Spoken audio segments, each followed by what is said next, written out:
મિત્રો ચયાપચય એ શું છે અને તે કઈ બે પ્રક્રિયા દ્વારા થાય છે તેના વિશેનો અભ્યાસ કર્યા પછી હવે આપણે અભ્યાસ કરીશું કે ચયાપચય શા માટે કરવામાં આવે છે। તો મિત્રો આપણે સૌપ્રથમ જોઈએ કે સજીવોમાં થતા ચયાપચયમાં ઊર્જાના રૂપાંતરણો થાય છે। સજીવોમાં થતા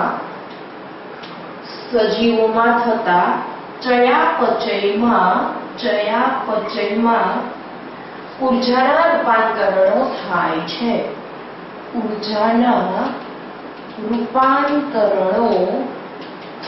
છે।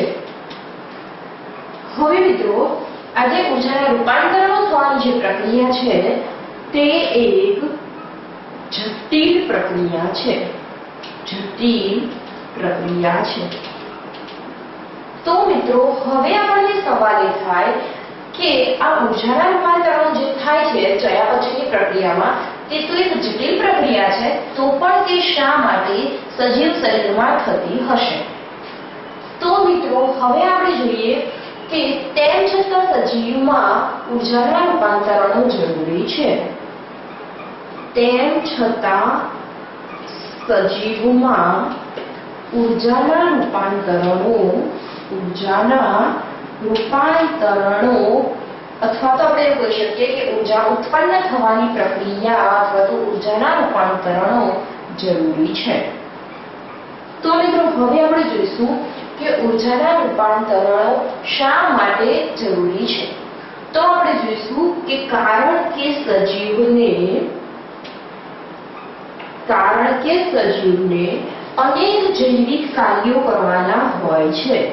હવે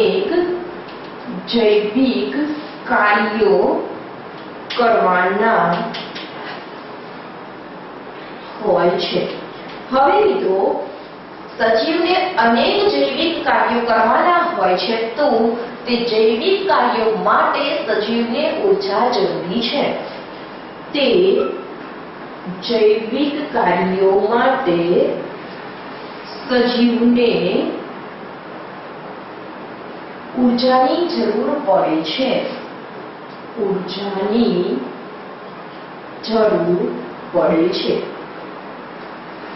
હવે મિત્રો આપણે જોઈશું કે આ જે ઊર્જાની જરૂર પડે છે અથવા તો સજીવને ચયાપચય માટે ઊર્જાના રૂપાંતરણો થવા પડે છે, તો તે શેમાંથી મેળવે છે? તો તે ઊર્જા સજીવ તેના ખોરાકમાંથી મેળવે છે।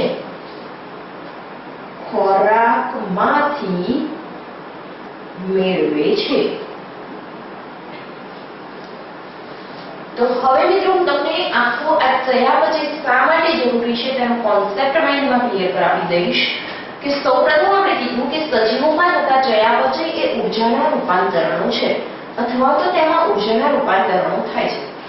તે બાદ આપણે જોયું કે ઊર્જાના રૂપાંતરણો એક જટિલ જૈવિક પ્રક્રિયા છે, તેમ છતાં સજીવોમાં શા માટે થાય છે?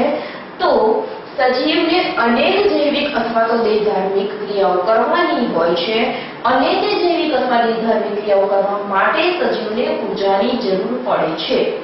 હવે મિત્રો સજીવને જૈવિક અને રાસાયણિક અને દેહધાર્મિક ક્રિયા કરવા માટે ઊર્જાની જરૂર પડે છે, તેના માટે તેનામાં ચયાપચયની પ્રક્રિયા થાય છે કે જેથી ચયાપચયની પ્રક્રિયા દ્વારા ચયાપચયમાં ઊર્જાના રૂપાંતરણો થાય છે અને તેના દ્વારા સજીવ શક્તિ મેળવે છે અને તેના જૈવિક કાર્યો સરળતાથી કરી શકે છે।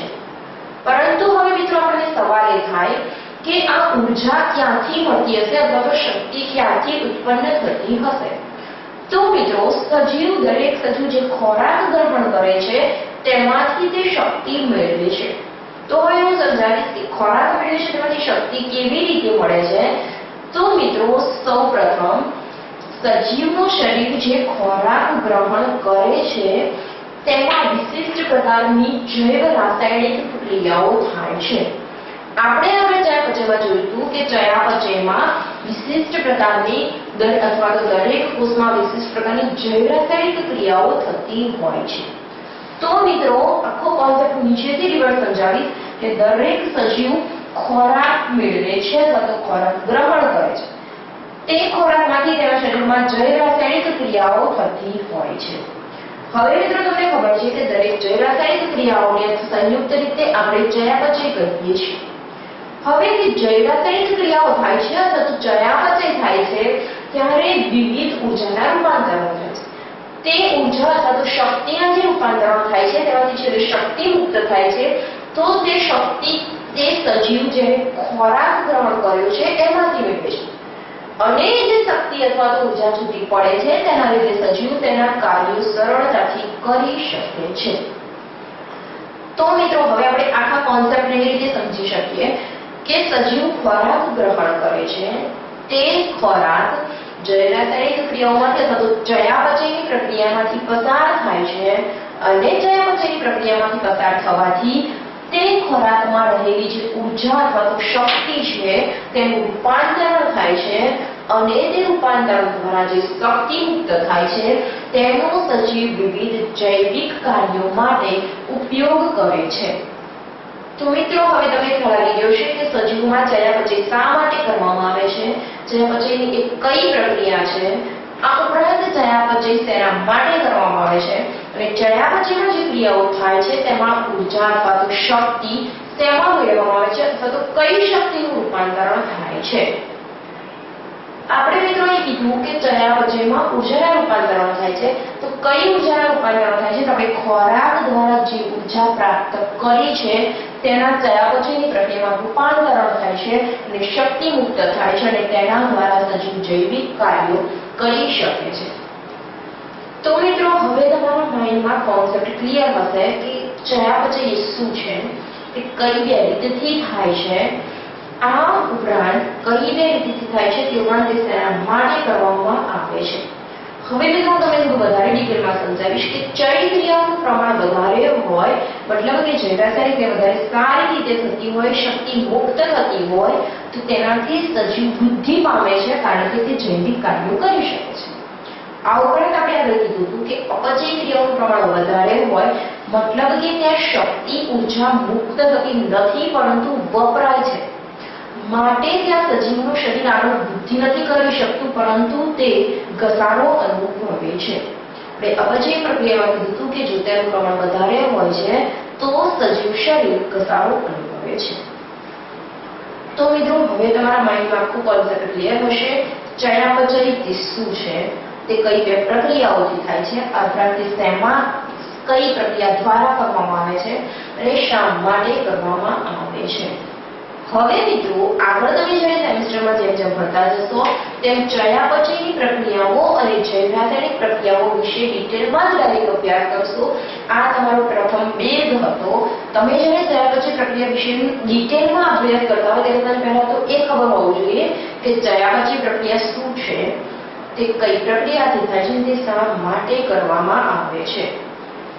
હવે મિત્રો ચયાપચયની જે પ્રક્રિયા છે તે સરળ નથી, ખૂબ જ જટિલ છે કારણ કે તેમાં ખૂબ જ કોમ્પ્લિકેટેડ જટિલ પ્રક્રિયાઓ થાય છે. તેના દ્વારા ઊર્જાના રૂપાંતરણ શક્ય બને છે. તો મિત્રો આગળ તમે એ જે બધી પ્રક્રિયાઓ ભણશો અથવા ચક્રો ભણશો કે જેના દ્વારા જૈવ રાસાયણિક ક્રિયાઓ થાય છે તો તેના પહેલા તમારા માઇન્ડમાં આ વસ્તુ ક્લિયરલી આવવી જોઈએ. તો હવે મિત્રો આપણે સજીવના શરીરના બીજા લક્ષણ અથવા તો બીજા કાર્ય વિશે અભ્યાસ કરીશું.